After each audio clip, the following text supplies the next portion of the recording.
were rolled out without sufficient guardrails. It's also worth noting the owner of the restaurant where Omar held her 2018 victory party is among those from the Somali community who have been convicted of profiting from the schemes. Harris? Look, I don't know. I know this would be public, but I don't know how hard they'd make us work as journalists. But I want a FOIA for those 300 plus arrests that A.G. Ellison says that he made. I want to know the dates that those arrests, do they coincide with being caught or this coming to light? I want to know who they picked up in the scheme when you just heard a head of small business saying, Kelly Loeffler, there are more people to go out and get. I mean, this is unbelievable. Your last quick word.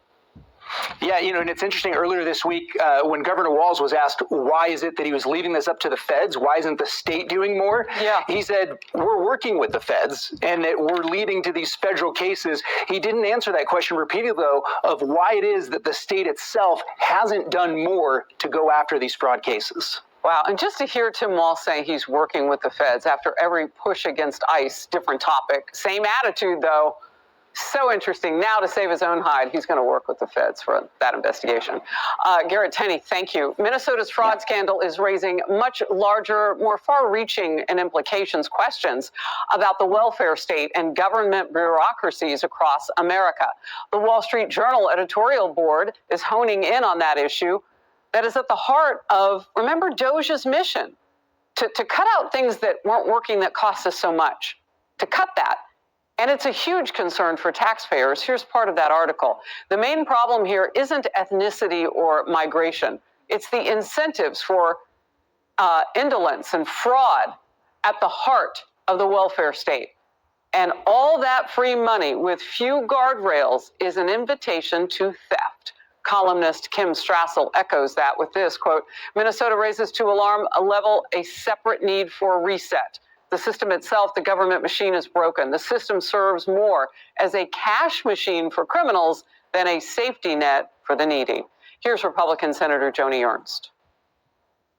We need to continue the ability to audit all of those books, all of those funds, those grants that went out through the various COVID programs. I am all on board with going back and exposing what has happened in Minnesota.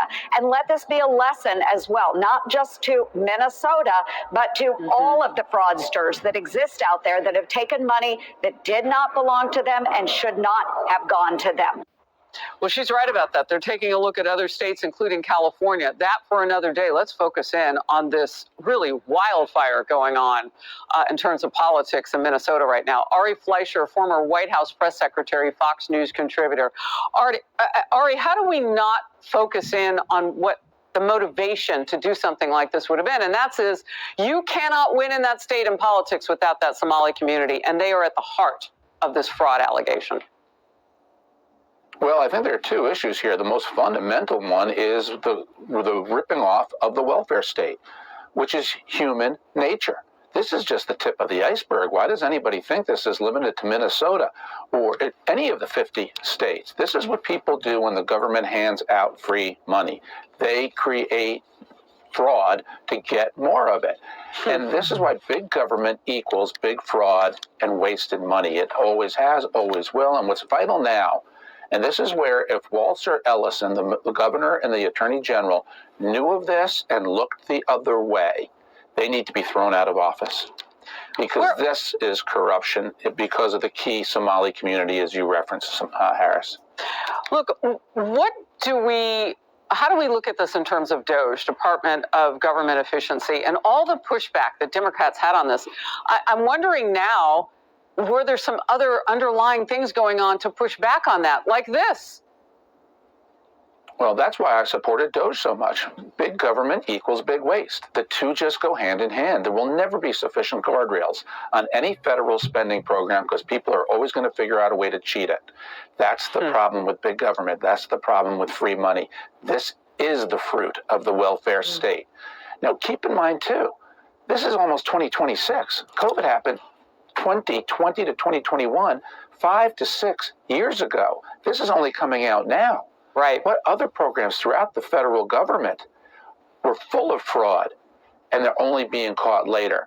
So what you need now is high-level prosecutions. People need to go to jail for an excessively long time, and people need to be forced to give the money back. The government can claw money back when it was given out fraudulently like this. That's what you need to do. Looks like Minnesota won't do that. Minnesota